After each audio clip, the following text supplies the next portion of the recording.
Miranda Murray. I'm based in Sydney in Australia. We're currently in week 5 of our lockdown here, so it's beautiful to be able to see your face through the lens of a camera. I am a women's empowerment and fertility coach, and I'm 47 years old. And I guess tell you about my story. Where do I start? It's so long. There's a book in there somewhere, but I guess I almost fell into what I'm doing really through my own life experiences.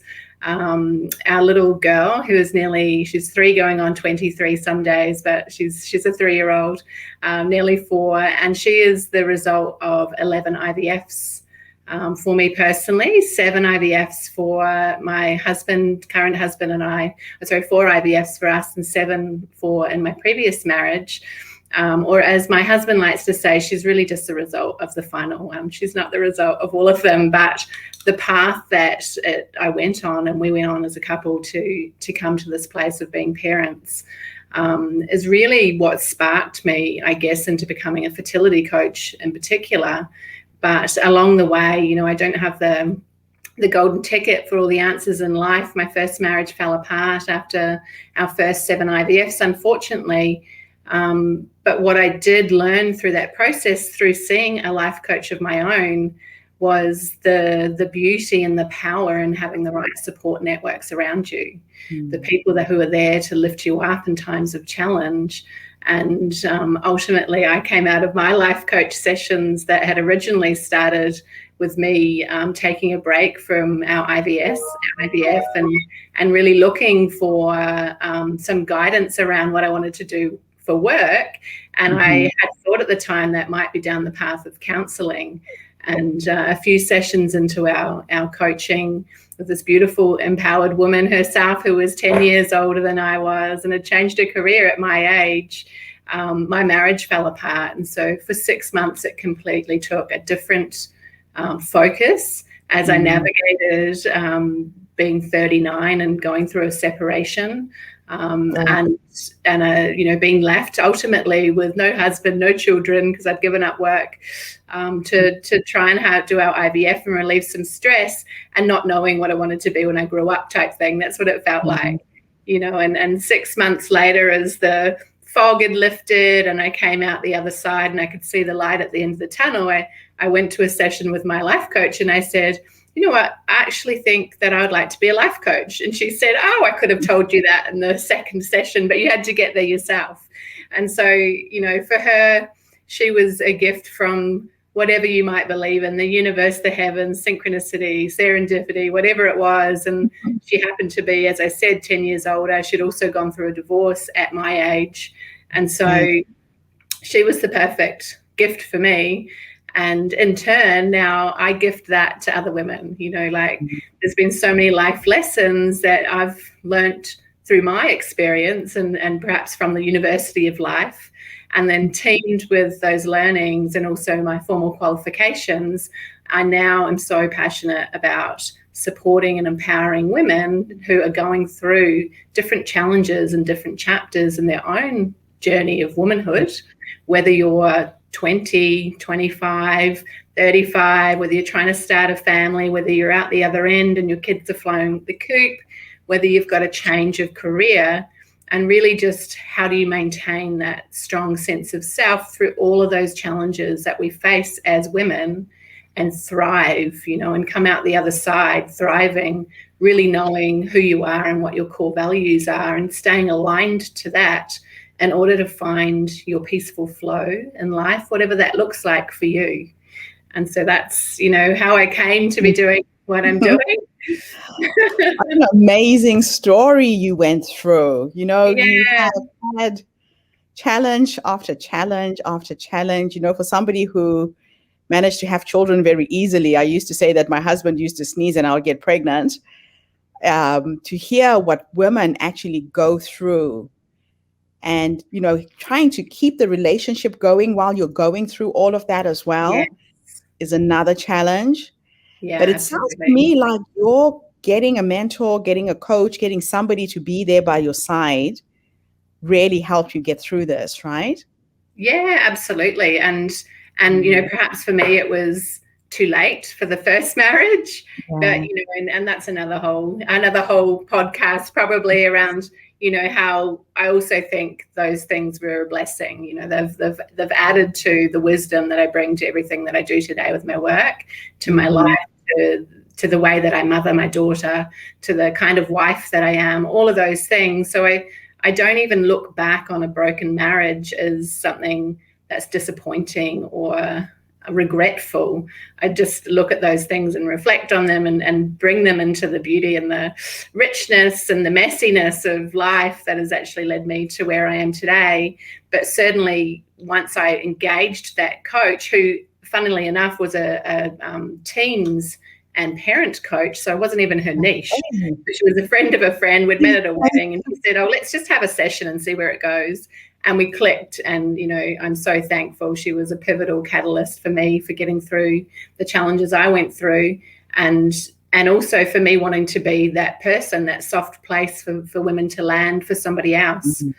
And, you know, it might not necessarily be a coach. It could be a counselor. It might be a therapist. It might be your personal trainer. It might, you know, it's a mentor. It's somebody, but it's really, I so strongly believe that part of thriving, as we, you know, there's such a thrown around word in the well-being space, but really working through things and coming out strong is to surround yourself with people who lift you up, you know, and be fed positive feedback and thoughts, and have a place where you can express your emotions in a non-judgmental arena. I think that's, you know, that's not often, as much as we love our families or our friends, sometimes it needs to be somebody else. It has to be something completely separate. Yeah. You know, what was fascinating for me, you know, when I started looking at your bio and the things that you're up to, I felt like I'd met a sister from another mother, because we are literally creating these women's circles and holding space for other women. Yeah. Why do you think it's important for women to share their stories, do you think? Look, I think, you know, traditionally, particularly if I keep reflecting back to the fertility space, there's still a stigma around that, you know, and even with other challenges and chapters that we face, whether they're relationship breakdowns or, you know, the loss of a job through no choice of our own, or it's, you know, it's an infertility challenge, not by choice, or it's miscarriage, or it's menopause, or whatever it is.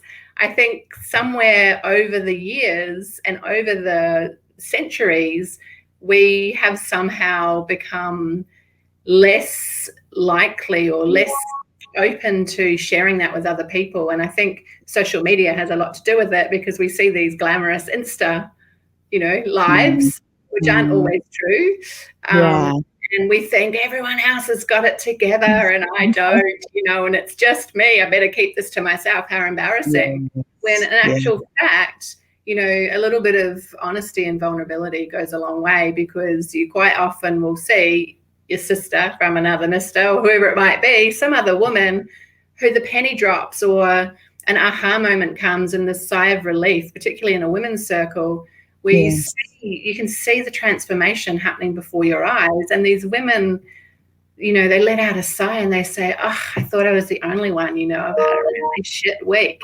You know, my kids have been driving me nuts," or, you know, I'm just not managing. I'm in my pajamas still," particularly during, you know, the pandemic. You know, the number of people who now are a little bit more comfortable in saying to their sisters, to their women folk, "Oh, I've been in a mum bun for like, you know, 2 months. This is the best time I've actually brushed my hair," or, you know, "I've got active wear down on the bottom, and I've got, you know, my workout top." You know, it's become a bit of a joke, but I think it's also allowed that space for us to show our real selves. Yes. Yeah, you're so right. There's so much power in that as women.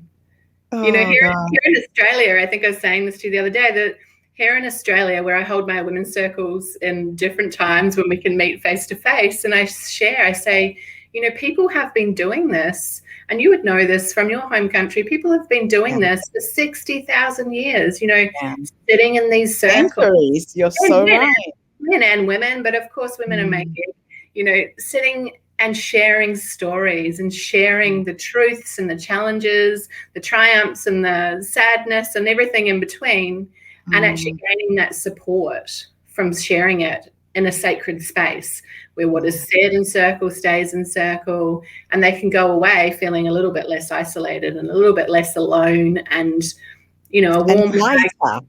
And lighter. Lighter. Lift it up. Yeah. I love that. Now, the other fascinating thing about you and your life and just your attitude to life is you have this tenacity, this no give up mentality. You had a second chance in life, and when you told me your how you met your second husband, it just warmed my heart. Tell us a little bit about how that happened. Yeah. Okay. Well, and I think thank you for that. That's a massive compliment.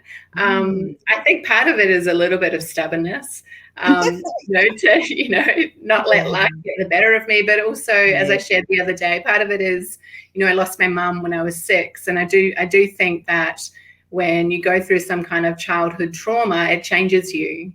And, perhaps I was young enough. I even see the differences between how I coped and how my brother coped as an 8-year-old. And I think as a 6-year-old, I perhaps was lucky, if you can call it that, in that I hadn't formed the mental models around what was going on so much. And so what I did take out of it was an immense amount of resilience, and I could move through that and through life having already a really deeply ingrained empathy for other people, and realizing that no matter what is happening in other people's lives, I think on some level, we all experience some level of trauma, and that trauma is personal to each of us. And what it was meaningful to you is perhaps different for me, and it's different from the next person. And so I think that was part of it. I think, the pragmatism that I have for life is just something that's ingrained from a young child, through my own experiences from back then. It's also because laughter and joy and fun is one of my core values. So even in the depths of despair, I was still laughing at myself, and I felt like if I couldn't laugh at myself, then some days the alternative was to be on curled up in a ball crying, and I chose to laugh and to express emotions that way. Don't get me wrong, there was plenty of tears at times through divorce and IVF, non-viable treatments, and dancing around my lounge and Bridget Jones style in my undies, drinking a glass of wine and yelling a bit of F you to the universe. There was certainly those kind of times as well. And I think they all go hand in hand with the healing process. What you're referring to is when I was coming out and just about to sign off on my divorce, the separation had, come and gone. I'd been through the stages of hitting the dance floors with my girlfriends who were 10 years younger and telling me to get out there and, drop down on the dance floor and all of those kind of things. And they were my wing women. And I'd come out to the other side where I was like, right, I've survived this. I'm thriving. I've got a lot to go, but I'm still here. And I thought, right, I may not be a mum, but there are ways that I can still tick my maternal nurturing need. I had this mothering instinct. I still do now, even though I'm old and, and won't be having another baby through my loins. But, I had this real need to still share my love for kids and to somehow mother. And I decided that I was going to sponsor an underprivileged child somewhere in the world. I just knew I was going to do it. I didn't know who that would be. And I went back to New Zealand, where I'm from, licking my wounds from my impending divorce, and stayed with one of my best girlfriends who's in her 60s. And I told her of my plans. I said, I'm going to sponsor a child. And my ex-husband had said, oh, don't do that, when we were married, because the money goes to admin. And I was in this real place, empowered place already of, I am woman, hear me roar, and I'll spend my money where I like. Yes. And she told me a story. She'd seen a keynote speaker, Peter Baines, who now has an Order of Australia medal here in Australia, and he was part of the forensic detective cleanup of the 2004 tsunami in Thailand. And he was there and he witnessed 5,000 bodies in the temple grounds as they were trying to find the families. And he came home a changed man.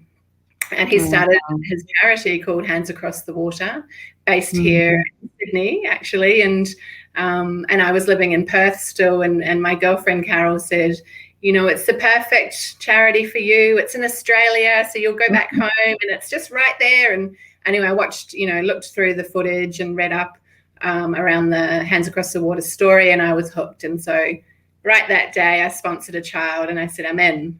And she said, no, they also do this amazing fundraising adventure. It's riding a bike, a push bike, 800 kilometers in 8 days through Thailand. Oh my God. You know, we have to raise $10,000 each to do it. Shall we do it? And I thought she'd lost her marbles. You know, here she was in her early 60s. She was recovering from a really bad broken leg, and she needed something to get her through. She needed to get her confidence back. Here I was, you know, freshly licking my wounds from my marriage breakup, and really looking for a way forward for that year. I'd been through a certain stage of the healing, and I was at a place where I was ready to regain perspective, to pay it forward and to give back. And so over several good bottles of Kiwi Sauv Blanc wine, you know, we got Dutch courage and we signed up. And then we were like, now what? And so off I went back to Perth after the Christmas holidays, and I announced to the world my plans. Everyone thought I'd lost my mind. You know, you're about to turn 40 and you're having a midlife crisis. Your marriage is broken up, and what are you doing? I hadn't been on a bike since high school. You know, I had to buy a bike. Luckily, somebody that I was a friend who was doing my life coaching training with me, he was a triathlete. And so he, you know, took me under his wing, and off we went and bought all the bike gear. I got all kitted up, you know, all the gear and no idea. And off I went and I trained. And so I spent the year training. I spent the year fundraising. I raised my $10,000. Carol did the same in New Zealand. And a year later, we set off as little intrepid travelers, these two Kiwi birds, on a big plane to Bangkok. And when we got to Bangkok, we met 46 other like-minded souls who were also there for the same reason. They'd raised $10,000 each, and they were ready to be paying it forward and giving back on this crazy bike ride, you know, in 35-degree heat in Thailand. And on that bike ride, my current husband, Dan, happened to be one of the riders. He'd been involved in the charity since its inception in 2009, I think it was. And the rest is history. I moved from Perth to Sydney. We eloped up to one of the orphanages a couple of years later, and we got married with the kids and the staff and the orphanage and the home there that we consider to be, you know, we considered them to be our first children that had brought us together in this organisation. And we went on to Barcelona on our honeymoon, and we had our fourth IVF together as a couple in Barcelona on our honeymoon, and we came home pregnant with our little girl, Zoe. Oh, gosh. What a fantastic story. Yeah. You know, this just warms my heart. And it sounds to me like when you kind of gave up or let go of that need and you opened your heart to whatever else was there. There's so many children who are needing love, so many children needing support in orphanages all over the world. Yeah. And the minute that knot in you was released, then everything kind of flowed to bring into the world this beautiful little baby girl you have now. Yeah, and look, you know, we had our first idea for creating our family was to bring one of the kids home from Thailand with us, at least one, you know, but intra-country adoption is very difficult. The children in Home Hag and Ban Home Hag, which is in the far northeast of Thailand, up near the Lao border, probably 85% of them have HIV. So they're considered special needs. Again, that was going to be, you know, almost an insurmountable challenge for us to try and adopt them, to bring them home. And as crazy as it sounds, you know, with us not getting any younger, going down the path of more IVF was the easiest route for us to try and create this family. And you know, I'd say that tongue in cheek because it is by no means easy. I wouldn't wish it on my worst enemy because of the, you know, emotional roller coaster and the physical toll it takes on your body as well. And so here we are with, you know, with our little girl. Thank goodness we did go down that path, and we're blessed with Zoe, who is an absolute amazing, empowered little woman already at 3, nearly 4. And I say, you know, do I have more mothering in me? 100%. You know, if I lived on a big ranch somewhere, I'd have all the stray children and all the stray animals in the world. But do I have another IVF at 47? Probably not.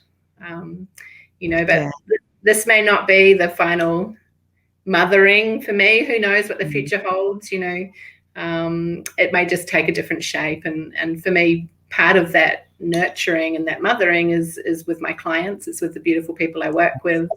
It's with my niece and nephew in New Zealand. It's my friends and their beautiful children here. So, you know, I scratch that itch in other ways. I love that. I just want to thank everybody who's tuned in so far. I can see Jocelyn, welcome to the show there in the UK. Roslyn, you are in Brisbane, Australia. We have Rosieto in Mexico who's just joined us. Welcome, welcome, welcome to the show.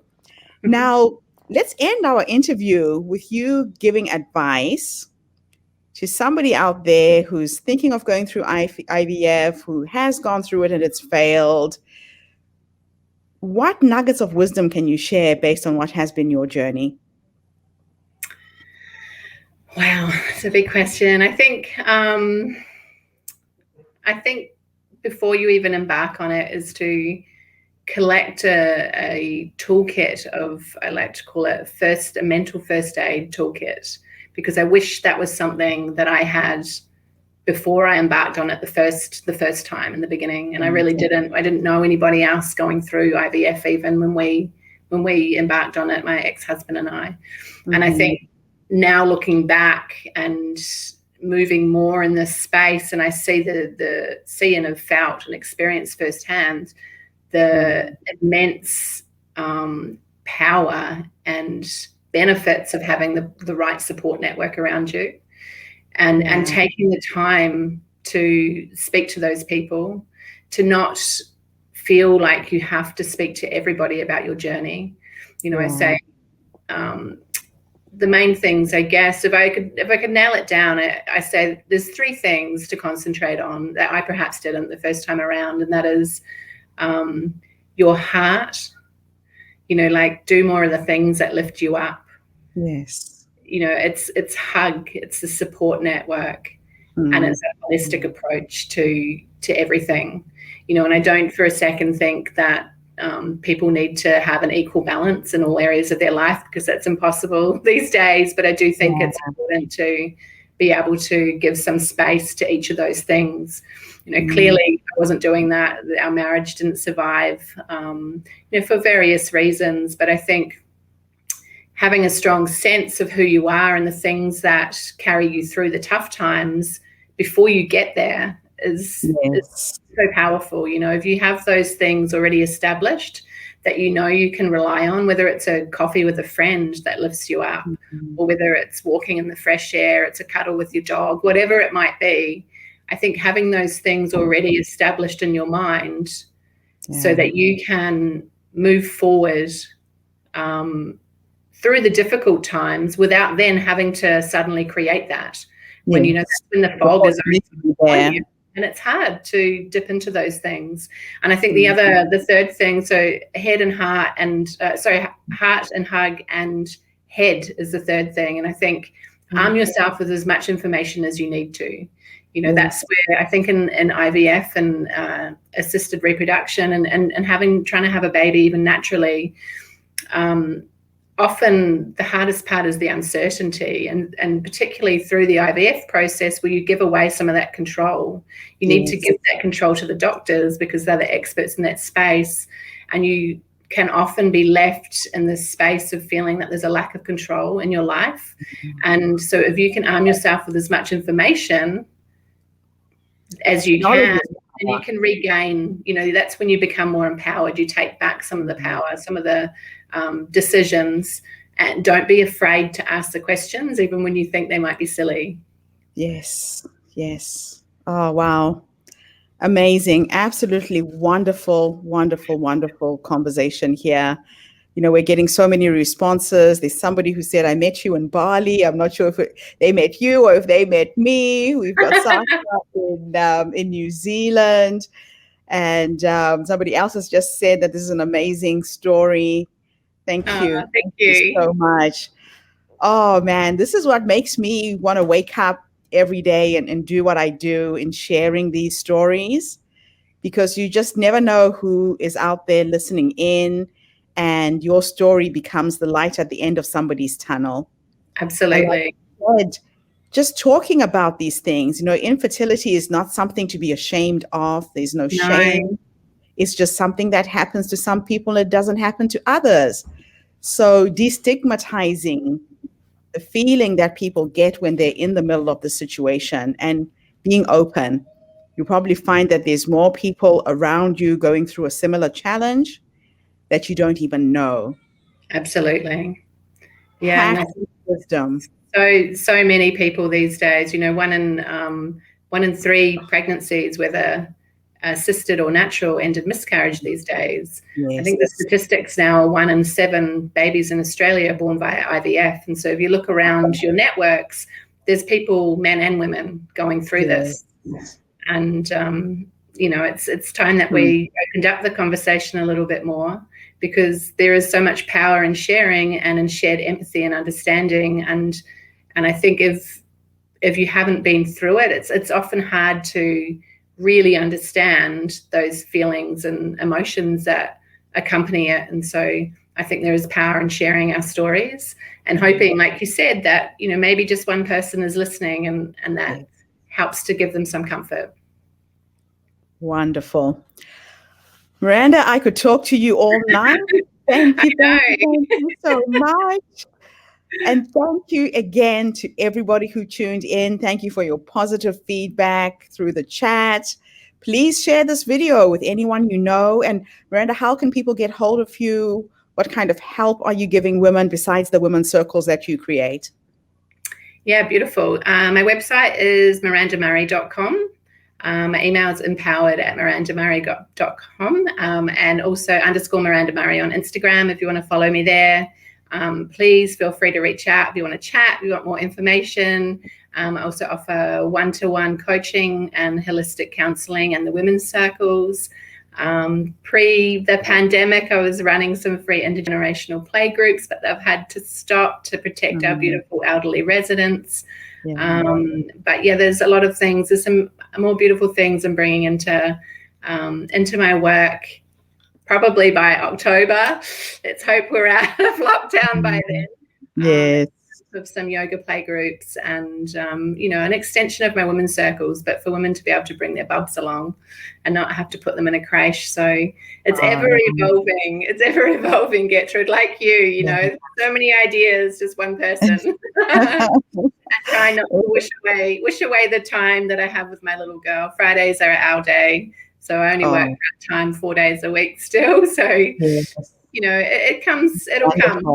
Patience. It's interesting. I told you I drew these cards the other day, and one of them I still have in front of me. Yes. It says divine patience. And I think that's a good, it's a good reminder for all of us that, there was a beautiful woman here in Sydney at one of the International Women's Days breakfasts that I went to, who said, as women, we can have everything, just maybe not all at once. It's a nice reminder. Our time will come.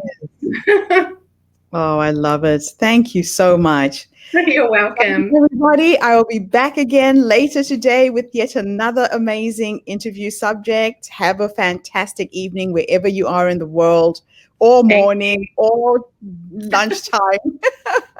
And thanks again, Miranda. Thank you. Don't go away. Bye-bye, everybody. Bye.